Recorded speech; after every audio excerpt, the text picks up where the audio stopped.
Olá, nós fizemos uma série de entrevistas a respeito da cidade de Santa Luzia para os 329 anos e o primeiro entrevistado foi Adalberto Andrade Mateus. Ele é técnico em gestão, proteção e restauro do IEFA-MG. E nós perguntamos para ele, nós falamos para ele recapitular acerca dessa consciência patrimonial e dizer um pouquinho desses marcos até chegar na consciência de Santa Luzia. O primeiro bem cultural tombado na cidade foi o Solar Teixeira da Costa, localizado na Praça da Matriz. E esse primeiro bem cultural surge realmente despertando na cidade a importância da sua história. Posteriormente a esse ato, nós tivemos a proteção do antigo recolhimento de Macaúbas, o nosso mosteiro de Macaúbas, que foi um bem cultural a partir de 1963. Os dois considerados bens culturais na perspectiva nacional. Eles foram considerados bens tombados para a importância da memória nacional. Na década de 70, nós tivemos os bens tombados a partir da ação do IEFA, o Instituto Estadual do Patrimônio Histórico e Artístico Nacional, que passou a funcionar a partir de 1972 e já a partir de 1976 já começa a desenvolver as ações de proteção em Santa Luzia. Todo esse contexto de importância dos bens culturais foi reafirmado em 1989, quando a gente tem a primeira ação de proteção pelo próprio município de Santa Luzia. E é quando a proteção alcança uma perspectiva mais ampla, com a proteção do conjunto residencial e o conjunto imobiliário, o conjunto das construções religiosas, tanto do centro histórico quanto da parte baixa da cidade, o entorno da estação ferroviária. Então, a partir dessa ação do município de Santa Luzia de proteção, em 1989, nós alcançamos uma perspectiva mais ampla de proteção. Então, ao longo dos anos, novos bens vão sendo reconhecidos e nós vamos tendo aí o alcance também da periferia da cidade, como é o caso da comunidade quilombola de Pinhões, que tem reconhecido a sua igreja de Nossa Senhora do Rosário, a Casa da Venda com a escadaria. Nós temos o Teatro Rural de São Francisco, na comunidade de Taquaraçu de Baixo, e mais recentemente a antiga Fazenda das Lajes, a fazenda que pertenceu à Baronesa de Santa Luzia, que eu digo que estão em áreas periféricas no sentido geográfico, né?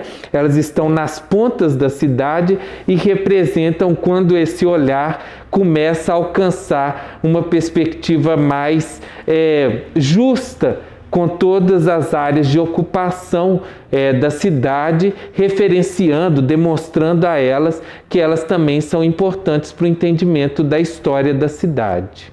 Pedimos para ele falar também sobre a construção de Santa Luzia, o crescimento que a cidade teve no século XX e a importância do cidadão comum para a constituição dessa história.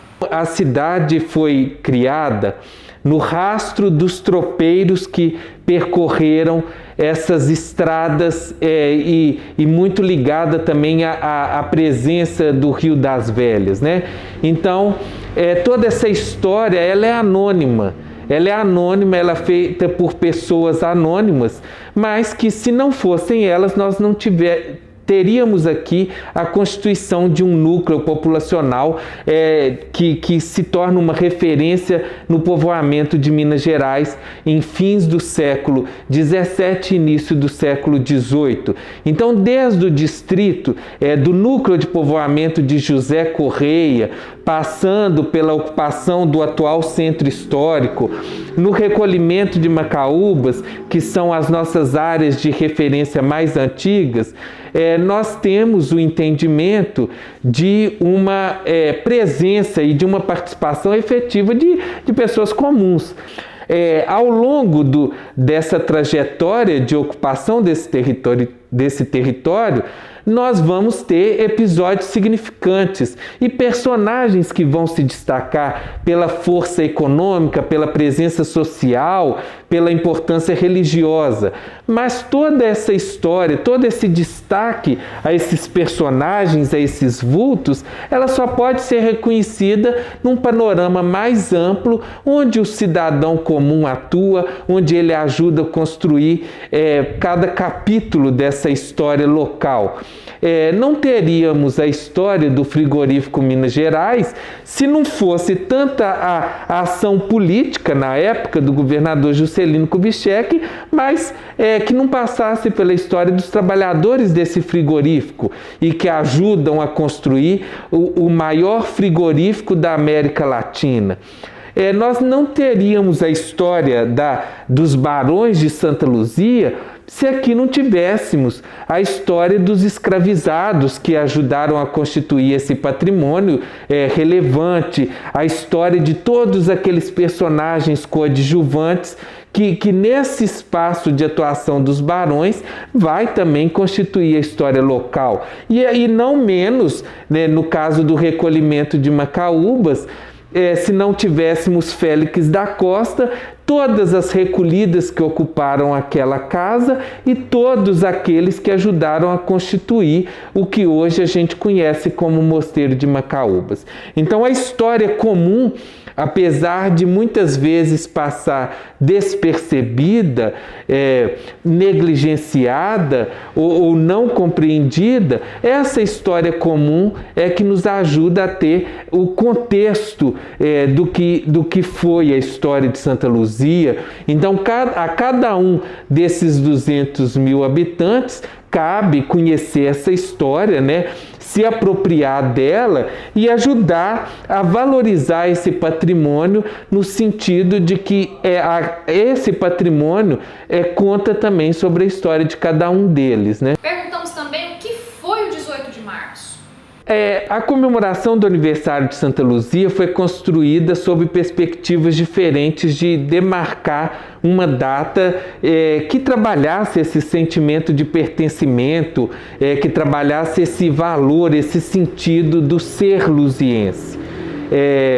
Eu gosto sempre de lembrar a frase da professora Círia de Castro Silva, que destaca que o luziense é um estado de espírito e, portanto, é imortal. Então, essa imortalidade desse espírito luziense ajuda-nos a interpretar o que seja essa história nossa, né? Essa história da cidade. Ao longo do tempo, essa interpretação da data de comemoração do aniversário da cidade também passa por diferentes momentos.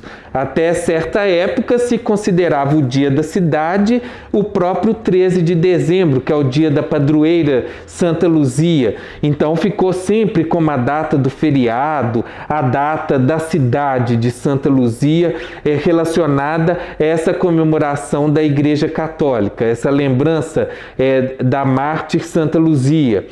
Então, depois nós vamos passar para o entendimento da data do 18 de março, que foi quando nós tivemos a primeira lei que emancipou Santa Luzia do território de Sabará. Então, Santa Luzia, quando formava o núcleo de povoamento no século XVIII e até o século XIX, esteve subordinada a Sabará, que era uma cabeça de comarca desde os primeiros anos do século XVIII e era também a sede de todo um poder político e econômico da região.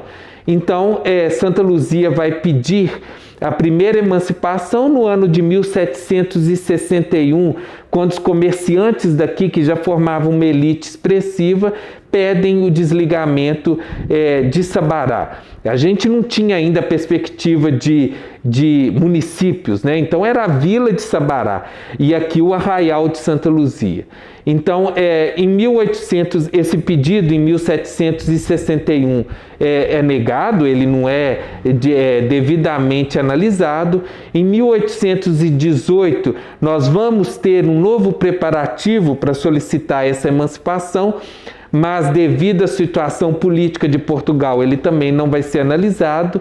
A gente vai ter a Revolução Liberal de 1842, que vai atrasar muito essa negociação política para a emancipação e que a gente vai ter de fato só em 1847, devido também à participação de um político luziense, né, o Cônego da Rocha Franco, que compunha na época essa assembleia do que hoje a gente tem muito como os deputados, né? Então a gente tinha como deputado o cônego Antônio da Rocha Franco e que vai ser decisivo para que os apelos de emancipação sejam atendidos. E isso vai se dar com a Lei 317, no dia 18 de março de 1847. Mas 3 anos depois, em 1850, nós tivemos a supressão dessa lei. O que representa esse fato? O município volta a ser subordinado a Sabará, que também não desejava ter uma parcela expressiva do seu território desmembrado. Então, de fato, nós vamos ter a efetivação de um movimento de emancipação somente de forma definitiva a partir de 1856, quando a gente vai ter a emancipação definitiva de Sabará, com uma porção de território muito expressiva, que alcança até os limites do atual município de Sete Lagoas. Então a gente pode ver que para Sabará representava uma grande perda, né?